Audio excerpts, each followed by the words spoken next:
the acting DG of the department, Mr. DG of Immigration Services, Mr. Jackson McKay. And we're going to get started. The minister is going to read a statement which is going to be distributed to colleagues in both cities, and then we'll take questions after that. So, no further ado, Minister, you can begin. Thank you. Good morning, ladies and gentlemen. At its ordinary meeting of 19 September 2018, Cabinet announced that a number of changes will be made to make it easier for tourists, business people, and academia to come to South Africa.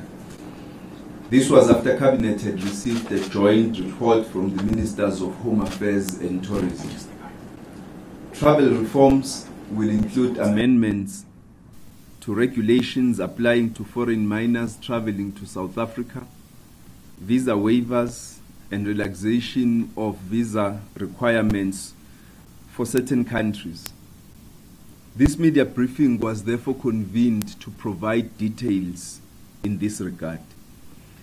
The Department of Home Affairs is committed to managing immigration in a way which advances our national development, security, as well as our international obligations.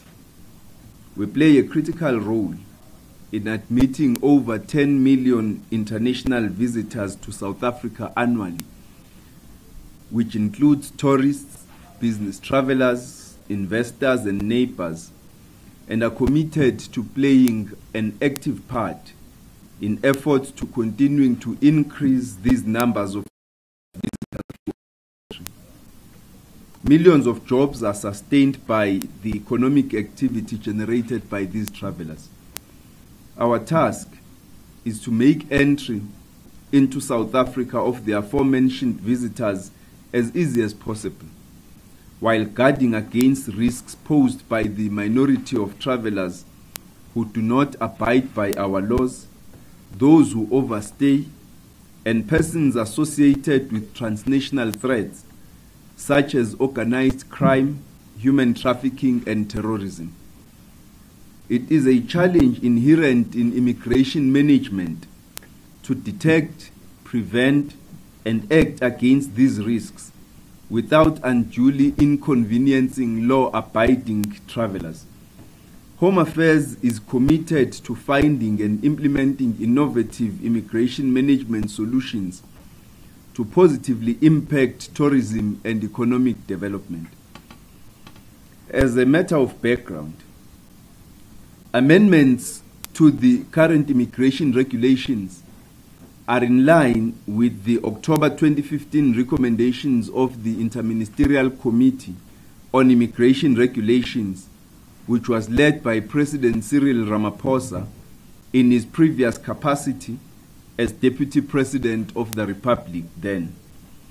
The task of this IMC was to assist in mitigating unintended consequences of the new regulations, to address concerns that were raised by stakeholders in the tourism sector and others regarding the implementation of the 2014 immigration regulations. In this regard, Home Affairs, with regard to traveling with minors, Home Affairs requires that minors traveling in and out of the Republic do so with the consent of both parents as required by Section 18(3)(c) of the Children's Act. I think we need to clarify this because often there is a misconception that this particular regulation was simply drawn out of our heads, when in actual fact it was drawn out of the existing Children's Act to give effect to an existing legislation. As indicated by the President last week Friday, we are simplifying the rules on traveling minors who are foreign nationals to minimize disruption to legitimate travelers without compromising the safety of minors and the rights of their parents. To this end, as we will issue an international travel advisory before the end of October 2018, after consultation with the Immigration Advisory Board. The key changes will be that rather than requiring all traveling minors who are foreign nationals to carry documentation proving parental consent and certificates of birth, we will rather strongly recommend that the parents of these minors carry this documentation. Our immigration officers will only insist on documentation by exception in high-risk situations rather than for all travelers, in line with practice by several other countries. Rather than denying entry where documentation is absent, travelers will be given an opportunity to prove parental consent or relations with the child. South African minors, however, will still be required to prove parental consent when leaving our borders, as is required by the Children's Act. These changes will be implemented in good time for the festive season, when many people will be traveling with children. We will train immigration officials on the revised regulations to ensure smooth implementation. Now, with regard to visa waivers, the President also announced that negotiations with a number of countries are advanced to extend countries which enjoy visa exemptions with South Africa. To this effect, South Africa already waives visas to a number of countries. In line with our Africa-centered foreign and immigration policies, ordinary passport holders of 15 of the 16 SADC countries already do not require visas to visit South Africa, with the exception of the Democratic Republic of Congo. Again, to clarify what these visa exemptions mean, they don't mean one has a right to visit South Africa for a prolonged period of 365 days in a year. It simply means you are allowed to visit South Africa for a minimum of at least 30 days per calendar year, or a maximum of 90 days per calendar year, depending on the nature of the agreement between South Africa and your country of origin. For the DRC, diplomatic and official passport holders do not require a visa. As called for by the 2017 White Paper on International Migration, we are reviewing our visa regime for other African countries in line with the African Free Movement Agenda. Where we are unable to waive visas for objective risks, we will implement other measures to ease travel. Of our top 10 African tourism market countries, only Nigeria has a visa requirement for ordinary passport holders. Of our top 10 overseas tourism markets, only India and China require visas. Visa waivers are already in place for the rest of the top 10 overseas markets, including travelers from the UK, the United States, Germany, the Netherlands,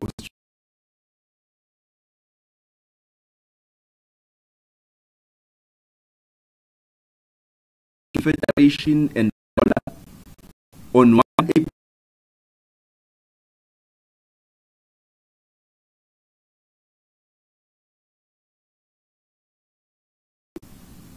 This has contributed to the increase in the number of tourists visiting South Africa. Negotiations agreements for ordinary passport holders with the following countries from respective regions: in Africa, the Middle East, Eastern Europe, and North America. The list is provided in the copies which have been shared with you.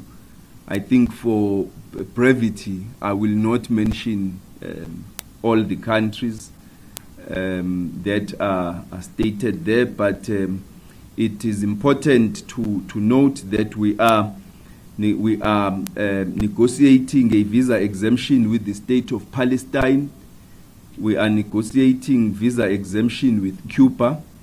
We are negotiating a visa exemption with the Sahrawi Arab Democratic Republic, as well as with other countries, particularly in the Maghreb region in Africa, about 9 countries in the Middle East, 2 countries in Belarus and Georgia, Cuba in North America, and so. But the list of visa exemptions is always available under the immigration section of the Home Affairs website. You will notice when you look there that most of the countries in the Americas, North and South, as well as in Northern Europe, in Southern Africa, and other regions are already enjoy visa exemptions with South Africa. In some instances, even though, as you will see with other countries, even though they enjoy visa exemptions to South Africa, South Africans don't enjoy visa exemptions to those countries, which are issues that we are still taking up with those countries. With regard to the simplification of visa requirements, we are simplifying visa requirements for countries such as China and India. This will make provision for taking biometrics on arrival in South Africa, allowing visa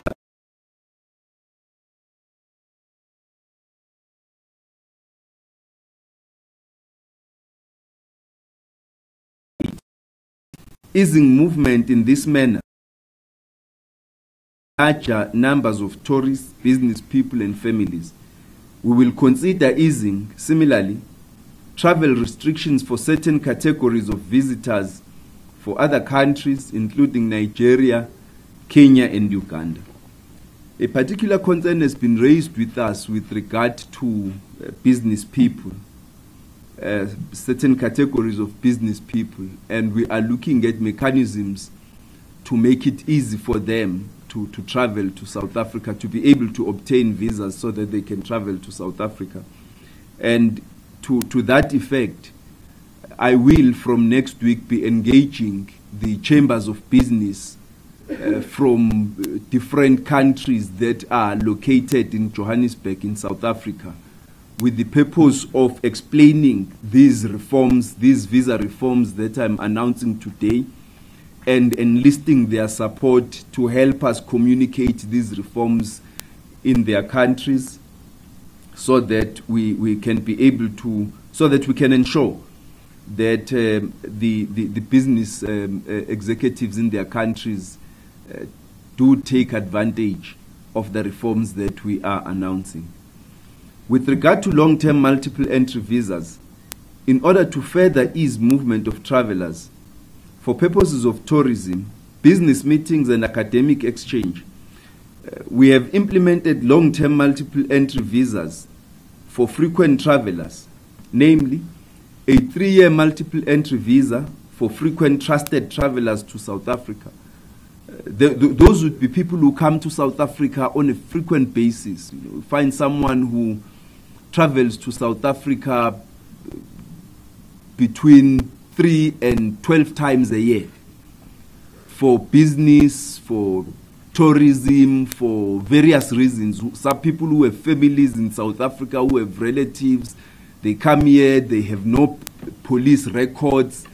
We would regard those as trusted travelers, and so such people can apply for a long-term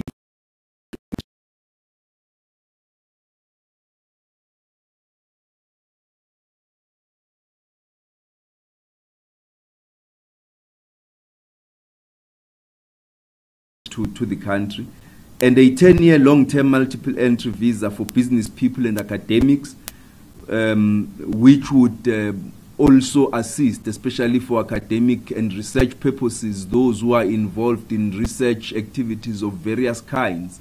The SKA project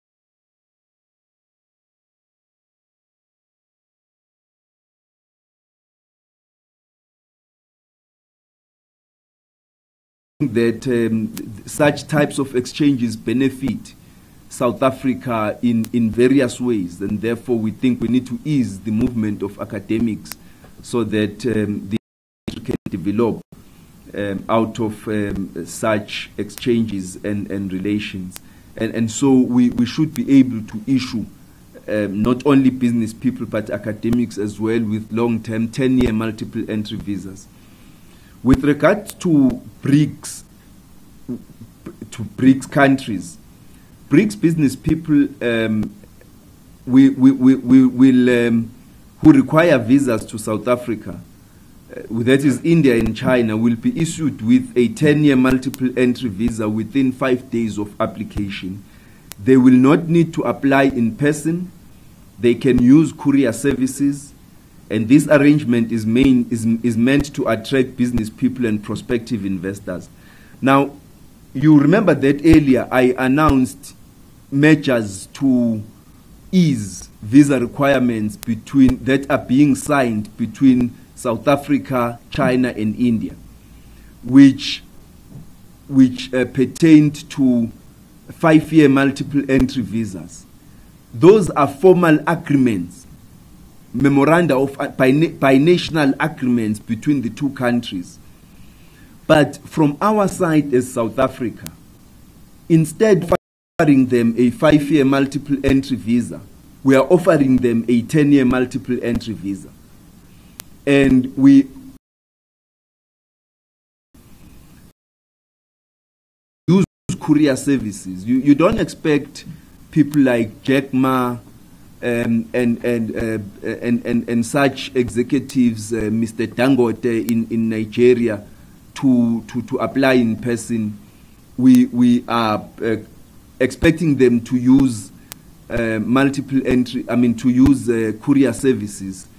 And so we want to ease the process of application for visas for such people, so that we can attract them and other prospective investors who need to come to South Africa. With regard to critical skills list review, consultations are being finalized with other government departments, academics, business, and organized labor to implement a reviewed critical skills list by April 2019. This will help in attracting and retaining critically skilled labor, best to enhance economic development and advance our country's new path of growth, employment, and transformation. In order to retain critical skills, foreign students who graduated South African institutions of higher learning within critical skills categories are offered an opportunity to apply for permanent residence upon graduation without necessarily complying with all the requirements as are stipulated in the law, which means if you study only towards critical skills, so this doesn't apply to anybody studying in South Africa. If you pursue a course outside the critical skills list, you will have to follow the process as is applicable in any other case. But if you are pursuing a degree which is listed as part of the critical skills, because of this stiff competition internationally for such critical skills, we are prepared to bolster our chances to retain those skills by waiving certain requirements of the Citizenship Act, by offering those students, if they so apply, South Africa permanent residence in the country, because we need those skills as well as other countries. If we let go of such skills, other countries are going to snap them. Having invested in a young person for between 4 and 7 years, and perhaps even more whilst they pursue masters and PhDs, for us to just let go of such a person would prove to have been short-sighted on our part, and to have been a complete disinvestment. And therefore, we want to retain those skills, and so we need to place ourselves at a competitive advantage. Those who do not opt for permanent residence, they will be issued with critical skills visas, again without having to go to the country of origin, applying from there and following the requirements of the Immigration Act, which requires which has particular requirements in this regard. We want to retain these critical skills, and so we must place our country and ourselves as a country at a competitive advantage, especially with regard to those who studied in our country. With regard to the movement control system at ports of entry, South Africa is currently finalizing the development of the new biometric movement control system, which will be piloted at Cape Town and Lanseria international airports. This will bring greater efficiency in the clearing of travelers arriving at our international airports. If you recall, we have successfully completed a pilot on biometrics capturing at selected airports, OR Tambo, King Shaka, Lanseria, and Cape Town international airports. We've also implemented a biometrics capture system at the 6 busiest land ports: Bait Bridge, Libombo, Fixbeck, Maseru Bridge, Oshuk, and Kopfontein. Though unrelated to visas, the above 6 are the land ports of entry about which we also receive the highest volumes of complaints regarding congestion. Processes are advanced to implement an extensive physical and systems infrastructure overhaul of these ports of entry that will resolve congestion once and for all and ensure human movement, trade relations, and tourism with our neighbors, and ensure that human movement, trade relations, and tourism with our neighbors are all drastically improved for the common good of all. We also have a biometric footprint at the Cape Town harbour. In our current financial year, we are working on expanding biometrics to all remaining ports on the EMCS. With regard to the e-visa, the development of the e-visa is at an advanced stage and will be piloted in New Zealand by April 2019. This will significantly enhance efficiency in the issuing of visas to tourists and business people visiting our country. Once the concerns identified during the pilot phase have been addressed, it will be rolled out in other countries. We will also begin piloting e-gates at OR Tambo, Cape Town, and King Shaka international airports by 2019. This will allow returning South Africans, as well as certain categories of trusted travelers, to be processed electronically rather than having to interact with an immigration officer. Now, when we say returning South Africans, we don't mean those who emigrated and are now coming back. We mean those who were traveling abroad, whether for a day or 2 days, a week or a month, and are now returning. So when on your return, you will then go through the e-gate, because by next year, we are already in the process of piloting the e-passport, which we hope to start issuing next year to South Africans, which will enable South Africans who are returning from international travel to self-process through the e-gate. This will increase efficiencies and convenience and improve facilitation of movement of frequent travelers through our international airports, thus increasing our capacity to service those that still require manual assistance through physical availability of immigration officers. Because once you have a large number of people who can self-service through the e-gates, it frees a huge chunk of immigration officers to then focus on those who still require manual assistance, physical assistance by immigration officers, and it will increase efficiencies, the processing of travelers, the speeding up of the queues, the processing of documentation, and it will just make the queues, particularly during peak periods, on weekends, early on Mondays, to be that much faster. With regard to the Border Management Authority, a related priority is the need to optimize border control operations and processes. Establishing an integrated Border Management Authority is quite critical in this regard. All of the innovations that we are talking about cannot become successful unless we have effective border management, because all of this is part of an integrated and interwoven international migration management. And so we need that capacity of border management that is reliable at all levels, so that we are comfortable that the innovative solutions we're talking about, that we're beginning to introduce, are properly managed, properly integrated into a functional system of border management and risk mitigation. The Border Management Authority Bill is currently at the NCOP for finalization.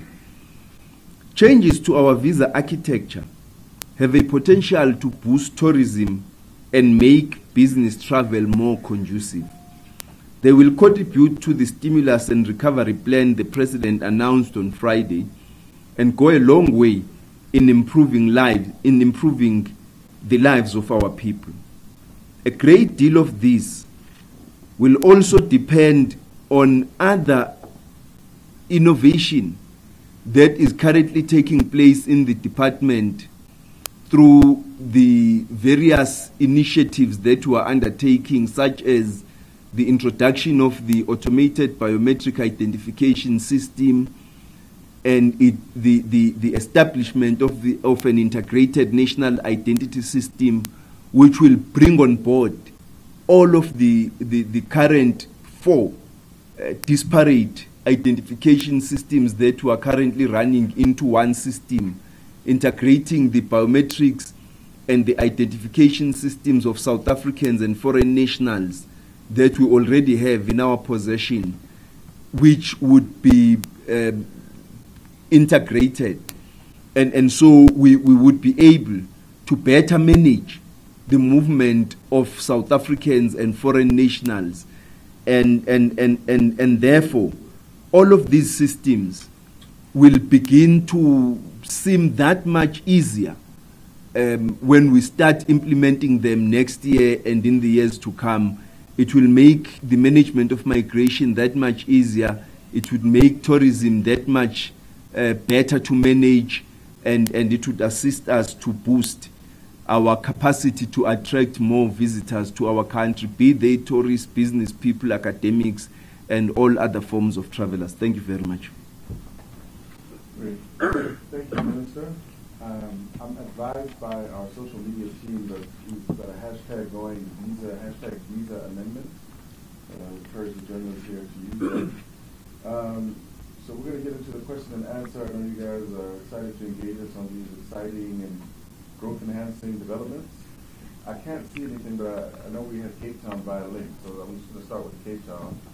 Is there anybody from Cape Town that has any questions? It's probably going to take 5 in total and go to the minister. We're going to try to get out of here by 10:20 to give minister time to get to this next engagement. So let's be concise. Cape Town, anything? We have one question. Okay, take it. Please just introduce yourself, name and media. Hi, good morning. It's Marianne Merchant from the Daily Maverick. Minister, would you be able to put a rands and cents figure on the visa changes that you are announcing today with regards to their rand and cents contribution to the stimulus package? That seems to be missing. second question, slightly more political. You spent much of your previous time as Home Affairs Minister defending in particular the visa regimen for minor travelers. Today you have announced a back down. Politically, is this a bitter pill to take? Politically, will this work for you going forward? Thank you. Thank you. So coming back here to Pretoria, hands. I see, so it's quite bright. So I see three on this side. So we'll start with the aisle, and then the same row, I think, and then the one behind you. Ma'am? Hi, Dimakazo, Tukwana from UC. I just wanted to ask with regards to China, see the waiver requirement, what were the visa requirement has not been waived with regards to China, given that it's one of our biggest trade partners. It's a huge, we have a lot of money invested in South Africa in terms of coming here. What is the rationale behind excluding China from the visa waiver? Okay, visa is one in the same row. Yep. I think it's Ramesh from Money. Minister, why has it taken 3 years to implement the recommendations of the Interministerial Committee? And who should be held accountable for the cost to the economy of that delay? And then could you please just in plain language explain to us exactly what the requirements will be with regards to an unabridged birth certificate? Can you repeat the second question? I was asking, can you please explain in plain language what exactly the requirements will be with regards to an unabridged birth certificate for minors? Okay, sir. Senior Pawan from TV Mozambique, South Africa. Minister, there is a project in Mozambique and South Africa regarding one border stop border. So, this project has been talked about for many years, but it has not been implemented yet. Apparently, it has to do with the South African side. It was said that they are not ready yet. And last month, it was supposed to, apart from that project, the 24 hours operation border between two countries in the Lebombo. So what is happening in fact? Why, one, there is no 24 hours border movement between Mozambique and South Africa? And what about that one border stop border? The second question goes to, there are many Mozambicans who obtained South African citizenship for a long time, about 30 years, some of them. But their IDs are being blocked by the Department of Home Affairs. What is happening really to that? Thank you. Okay.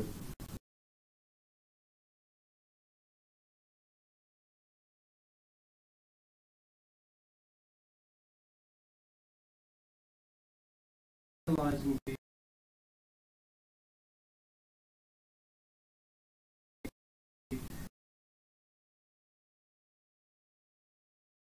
Since that was so concise, we'll just take the gentleman to your left and then we'll stop there. Hi, it's Christian Duplessis. I'm from the FAD 24. So we already spoke about the risks that might arise from the changes to the regulation. So are there plans in place to minimize these risks associated with terrorism and, for instance? Okay, thank you. So come back to the panel. Minister, how do you like to proceed? Thank you.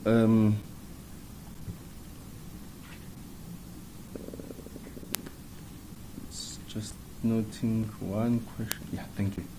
Now, the first question, Maria.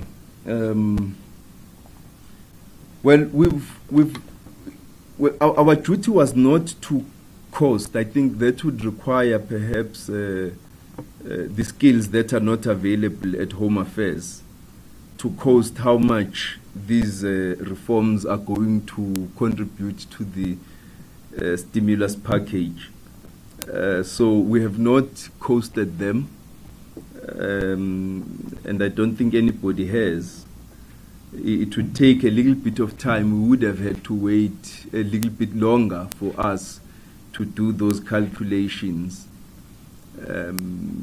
So we haven't posted them. We took time defending the visa regulations on the minors, and I think we need to explain our rationale. With regard, and perhaps that will go hand in hand with the question asked by, I think, Antoinette. Yes.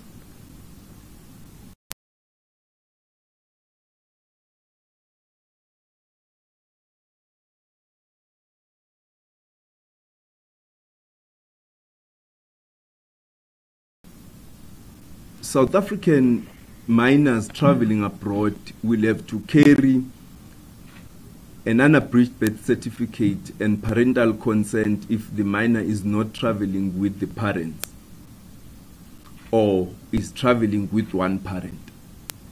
That regulation stays. So that regulation doesn't change. It applies to South African children. Traveling with a South African child abroad, you still require an unabridged birth certificate. We have now changed it and we call it a birth certificate because we have done away with abridged and unabridged. We now issue one birth certificate which already contains the details of both parents in case both are registered. But we've gone further. We now are ready to issue a new minor passport, which on the last page contains parents or guardians' particulars. In case you have a passport which contains the sample of which I'm sure has been distributed, I'm not sure. But I had asked that copies of this be distributed to all of you. Because this passport will contain the details of the parents or the guardians of the minor child, of the minor. If you are in possession of this passport, it will do away with the requirement to carry the birth certificate, but parental consent will still be required. Now that's with regard to South African children. With regard to children from countries requiring visas, we had said upon application, you would be required to submit both the birth certificate of the minor and parental consent if the minor would not be traveling with the parents or would be traveling with one of the parents. And we had said if the child is from a country not requiring a visa, we had said parents may or might, upon arrival, be required to produce such documentation. Now, what we are doing through these reforms we are announcing, we are now saying that if a child is from another country, because remember the Children's Act applies in South Africa and is binding to us.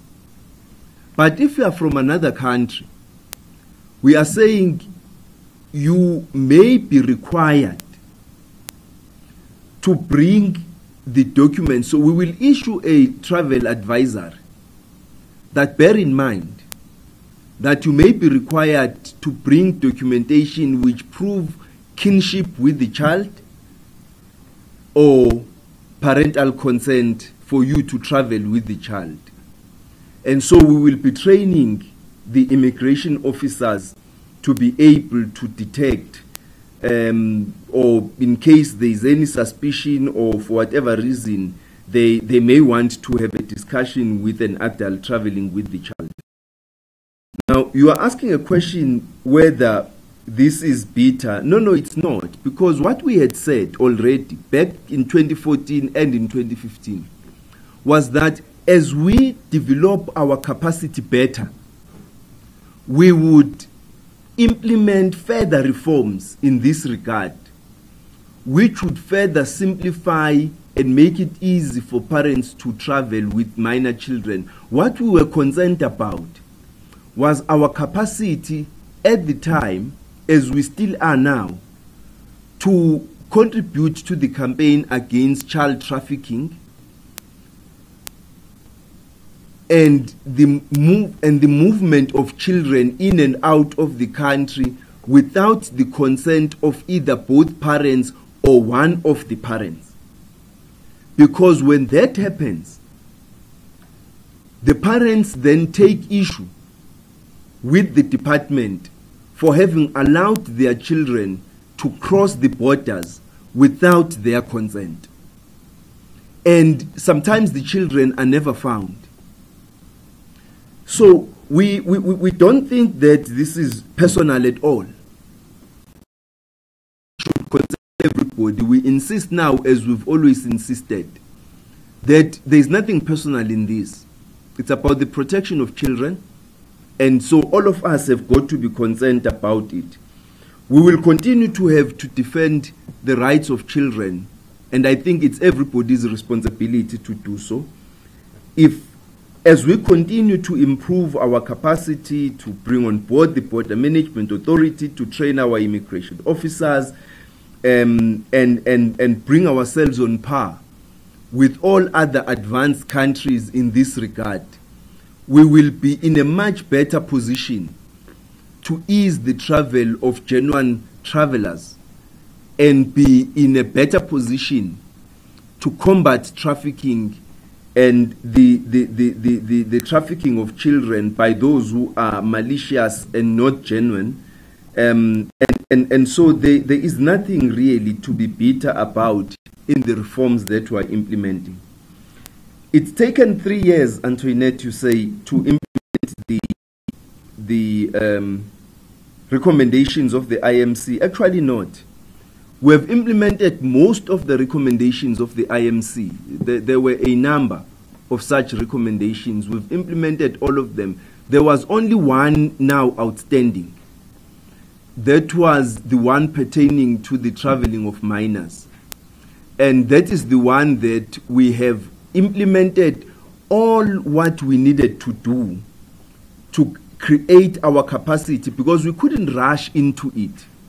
We needed to create sufficient capacity internally, and once we had to then take the recommendation to the Immigration Advisory Board, which we are now doing, and once we get the response of the Immigration Advisory Board, we are convinced that by the end of October, we will begin issuing the travel advisory. But in the course of that, there were different signals that were coming from some of our international stakeholders and partners, which in our discussions with the Department of Tourism, we worked together to clarify, because they were saying something to us and saying something else to the Department of Tourism. We then decided with the Department of Tourism to approach them together, and we then got one message which we then took on board, and now we are at a position where we understand in common what their views are, and we've explained to them our common views as South Africa, and so we are in a better position now to implement the reforms that are now required. The Department of Home Affairs and Tourism are meeting at a technical level monthly, which helps to deal with any glitches that could be there, especially on matters relating to the travel of tourists and visa issues relating to tourists. And at executive level, we meet very frequently. I think Minister Hanekom and I, since our redeployment in February have met, I think, 4 times already on visa issues, and that has helped as well, including last week, Friday, which has helped, not last week, week before last, Friday before last, which has helped to iron out a number of issues and create a better understanding of what are the requirements of the tourism sector and how do we balance with the requirements of other sectors, because from where we sit as the Department of Home Affairs, we look at different requirements, because there could be issues which are of interest to the tourism sector that the security sector is looking at differently. So we need to try and balance those and bring harmony and consensus on those different issues. So the requirement on the unabridged birth certificate with regard to South African children will fall away, but not immediately. As South African parents obtain the new passport, which contains the new the details of the parents or the guardians of children, they will no longer have to carry, except if the country which they are visiting abroad requires such documentation, because this will only apply to us. We cannot rule or decide what other countries demand as the requirements for travel of minors in their own countries. The issue of the demarcates or the visa waiver for China, visa waiver agreements are negotiated between countries, and so we have an agreement with China based on the issues which have been negotiated between us and put on the table by both countries. I think at the time when the issue of a visa waiver for ordinary passport holders is placed on the table for both countries, we will then discuss it and reach an agreement. At the present moment, it's not yet on the cards. And as you will see, even with a number of other countries, the issue of the visa waiver is not being negotiated with those countries. So it's therefore not on the cards. The issue of the one-stop border post between South Africa and Mozambique is on the cards. We believe that it's going to become possible once we complete the infrastructure overhaul. Because if you go to many of our border gates, you will realize just how inadequate the infrastructure is. So even with the best of intentions, the border gates as they are currently designed, it's difficult for them to facilitate one-stop border services. But with the redesign, the overhaul processes that the Department of Home Affairs in South Africa is undertaking, we have at a technical level met with our counterparts in Mozambique, Swaziland, Lesotho and Zimbabwe. At a political level, I have met with my counterpart in Lesotho. I am due to meet the new Minister of Home Affairs in Zimbabwe. Once the new cabinet is appointed in Swaziland, I will meet with the new minister, and I will meet with my counterpart in Mozambique as well, and we will present to them the plans that we have for the overhaul of these ports of entry, so that they understand our plans and what needs to be done. So what we do at the present moment, we improvise whenever the peak periods come, around the Easter season as well as the festive season. We improvise at these ports of entry to provide additional capacity to open for longer hours, and in most of them, Bait Bridge, Libombo and so on, we open for 24 hours so that we are able to service the travelers at those ports of entry. But the design of these ports of entry is really wholly inadequate and doesn't provide opportunity for us to do all that we need to do in order to provide efficient and convenient service to travelers, be they pedestrians, light vehicles, and even heavy vehicles. But now, on the second question, you are saying there are many Mozambicans who obtained South African citizenship, but their IDs are blocked by Home Affairs. Mozambique doesn't recognize dual citizenship. The South African Citizenship Act makes it very clear that for countries that don't recognize dual citizenship, we cannot provide you unless you renounce the citizenship of the country of origin. We cannot provide you with South African citizenship.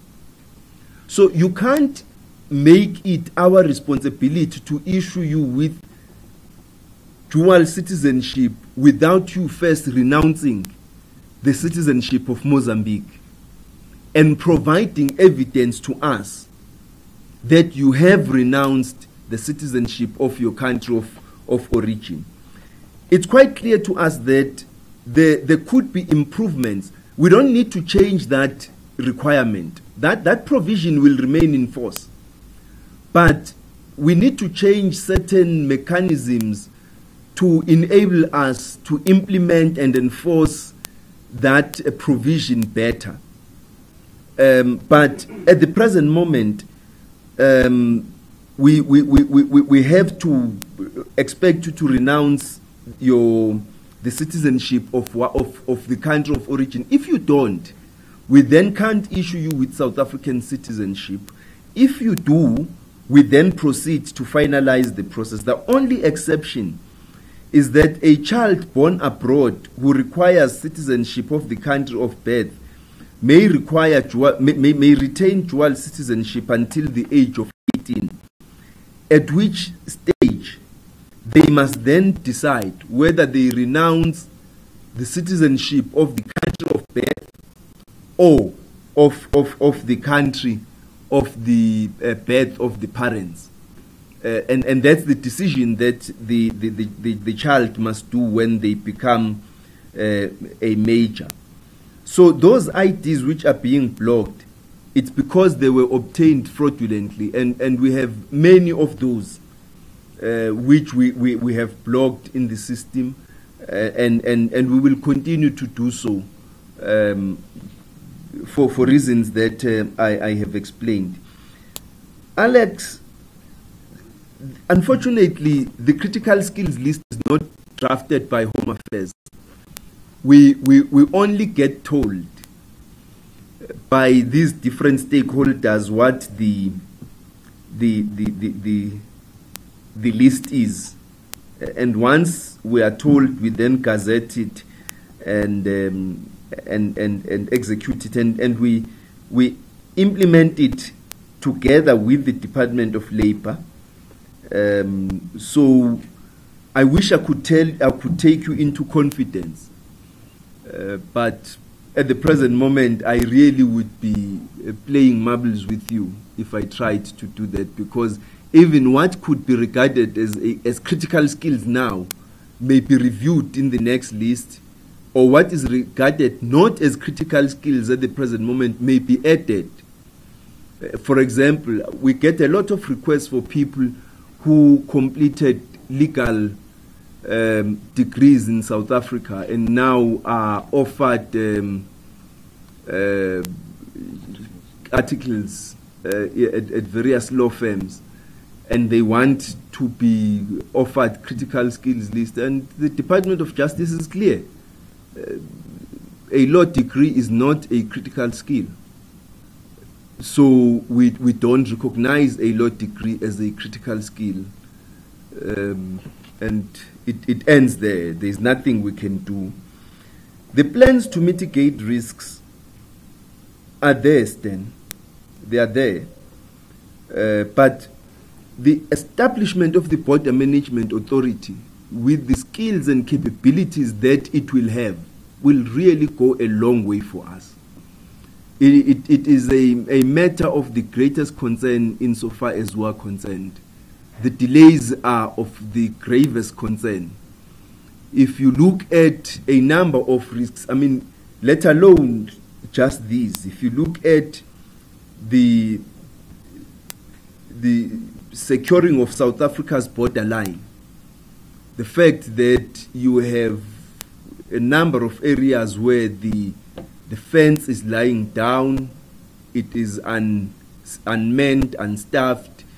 You have a number of areas, gate 6 in Gwavuma, which are just people walk in and out, and other areas are between South Africa and some of our neighboring countries that do not have sufficient personnel or have no personnel at all, no technology to guard them.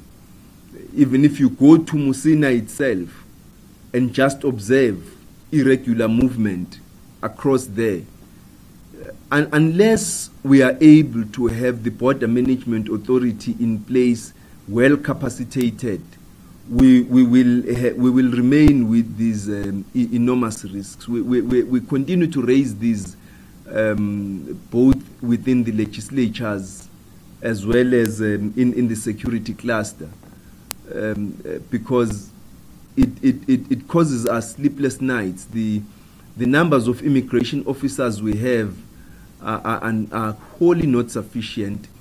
We have just about 700 immigration inspectors in the country.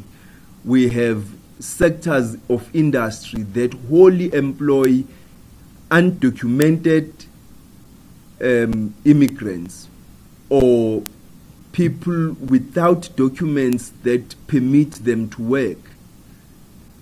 And we have raised these issues. It causes us grave concern because it causes a lot of disquiet among South Africans. And our laws are clear that at least a minimum of 60% South Africans must be employed in every sector. At least a minimum of 60% South Africans must be employed in every sector. But you have sectors such as tourism, hospitality, retail, construction, agriculture, which just simply employ, including freight logistics, which just simply foreign nationals without documentation or who have no right to seek employment, and without regard to our laws. And they do so knowing that even if you can take them to court and charge them, they will be served a sentence of a paltry 3,000 rand, which they are happy to pay, and to pay again, and to pay again, and to pay again, regardless of the social consequences to the country for doing so. I think it's a matter that we are worried about. And so the Border Management Authority, much as it will not be a panacea, because we don't believe that South Africa must close down its borders. It would be ridiculous for South Africa to try and do so. And that is why the new International Migration White Paper proposes ways and means to manage migration between South Africa and our neighbors, including the migration of economic migrants, of low-skilled migrants. It doesn't say shut the borders down, keep those who are not South African out. It says manage the process, ensure partnerships, mitigate the risks, because many of the low-skilled economic migrants from our region have made an enormous contribution to South Africa's economy in the mining sector and other sectors. They are decent people, they commit no crime, and it's wrong to associate immigrants with crime. But the fact remains that there are those that do commit crimes. In as much as there are many South Africans who commit crimes abroad, there are many others from abroad who commit crimes in South Africa, and those are the ones that we do not need. And so it's important that we continue to minimize the risks, and so to some extent, yes, we do minimize and mitigate the risks. But to another extent, yes, the risks remain, and no country can claim to be completely immune from the risks of international migration. I think what matters is collaboration among the security agencies in the country. With Home Affairs now being part of the security cluster, we believe that we are playing our part in alerting our colleagues to areas of risk and receiving support from them to where we need their capacity and personnel so that we can deal with the challenges that arise. Thank you. Okay, we sort of reached the end of our allotted time. There's two questions people who haven't asked. So let me just take those two, and then we'll have to close. Okay, go ahead. Thank you, Honourable Minister. I just wanted to ask the replication of the question on China. Are there negotiations or plans in the works for visa waiver for Nigeria, since you say it's among your top 10 African tourism markets? Also, are there plans to improve the visa acquisition process for people coming from Nigeria? It's a serious problem through the service provider, VFS. A lot of people pay, even for fast track, coming in for conferences. Then their passports or documents stay there for months on end, and they don't have, they're not answered on time, and sometimes they miss what they're coming in here for. Thank you. Okay, and then on the outlet, you don't have a question? No. Okay, so I'll take you here, the last one, and we close. So Minister, just wanted to comment, in terms of the visa regulation for minors, have you been able to measure how effective this regulation has been in terms of curbing child trafficking? And it sounds like you are hopeless with regards to illegal minors working here in South Africa. Okay. Thank you. I see that the last two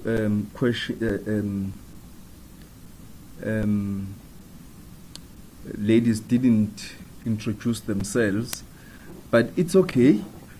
I work at Home Affairs. I'll find out who you are. I'm joking. No, we're not hopeless in terms of fighting child trafficking. I think, one of my very last acts before last year, March, on the 30th of March, before I was reshuffled to another department, we went to OR Tambo International Airport, where we announced an extensive scheme that was operating, which was caught by the diligence of our immigration officers, or through the diligence of our immigration officers, that was involved in child trafficking. And we've been in discussions with a number of other SADC countries, including Tanzania, Kenya, around similar issues. And so we are very active as a country in combating child trafficking. The problem of children working, of minors working illegally in South Africa, becomes the responsibility of other agencies. And what we have been working on, we've been active in collaborating with the police in identifying children that are being brought into the country as soccer teams from our neighboring countries. I know last year we identified an entire truck carrying children that were being brought in as a soccer team that were going to be taken to a flat in Hillbrow, that were going to be turned apparently either into sex or sex slaves or prostitutes or child laborers. So we work with other agencies, but once they once the children are sneaked into the country and work are used as slave labor, it becomes the responsibility of other agencies to identify those children and act in those cases. And I'm sure those agencies can be able to report. And I think there are various NGOs that bring to our attention such matters, and we investigate and take action. So our visa regulations in terms of minors have been quite active and successful. We've been able to stop the traveling of minors destined for various countries, be it on the continent or somewhere abroad. And in actual fact, with the existence of these regulations, it has forced parents to report. It has increased the number of cases reported to us of children which who left the country prior to the regulations being passed, or who are in the process of leaving the country, so that we can act immediately to stop those children from traveling. And so we are happy with the regulations. They are good. I think South Africans should take heart to the existence of these regulations. The problem often becomes domestic trafficking, because when a child is trafficked from a village to another province, because then they don't go through a port of entry and it's not within our power. There was a report recently on ENCA, a very gruesome report, and many parents watched it, of how children are being trafficked within the country. And that's the issue that we should also be concerned about, because immigration will not be involved there, but the police, social development department and other agencies do get involved. I know there are various NGOs like Molo Songololo and others that are involved in assisting to combat such and to alert the country to such issues.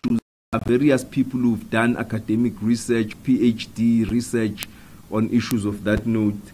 But when we bring these issues to attention, people should not become denialists.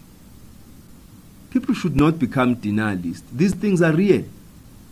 They take place. The fact that it hasn't happened to you, or you are not aware of it, or perhaps you think your child is immune from it, must not make you think it's not happening at all, or that your child may not become a victim.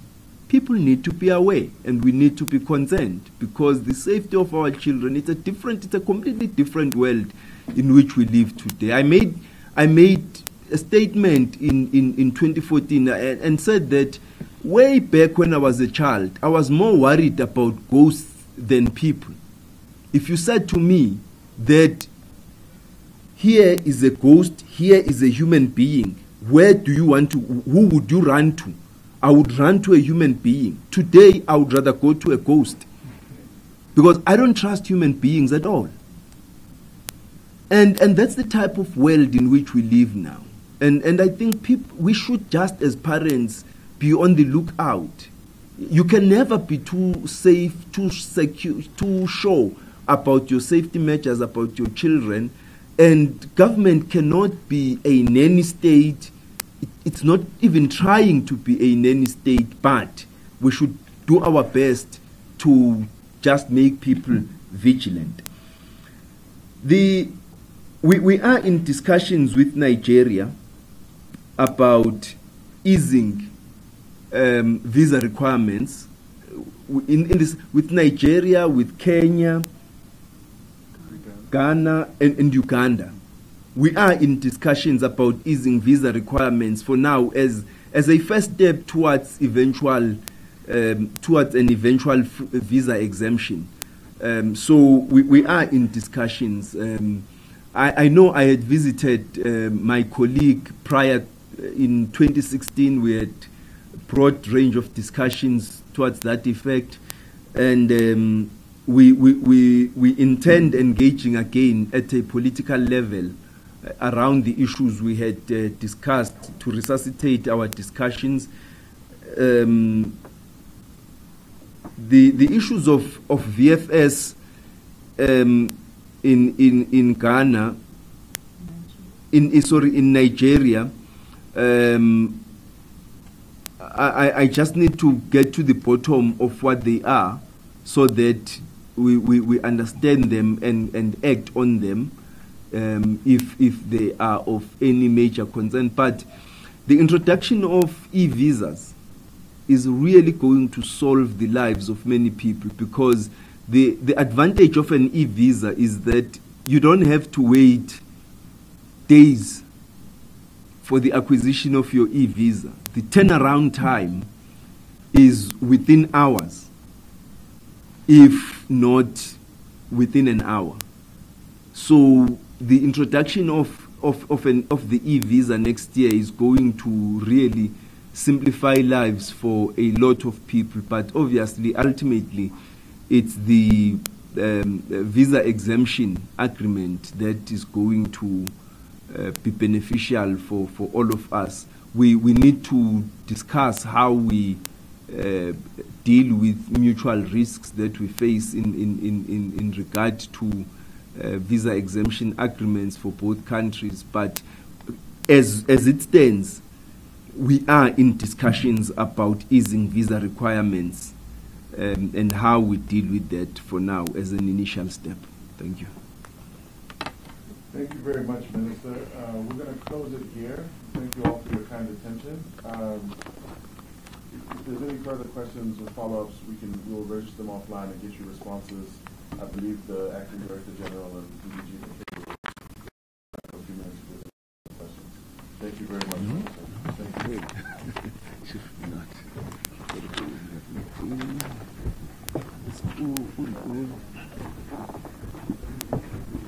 What's his name? Ronnie will. Okay. Yeah. He'll represent. And you, before you.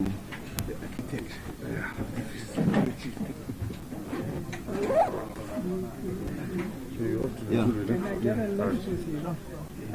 Could you keep me and put the news to drop off my father? Oh, yeah, I'm going to take it. It's inside the building.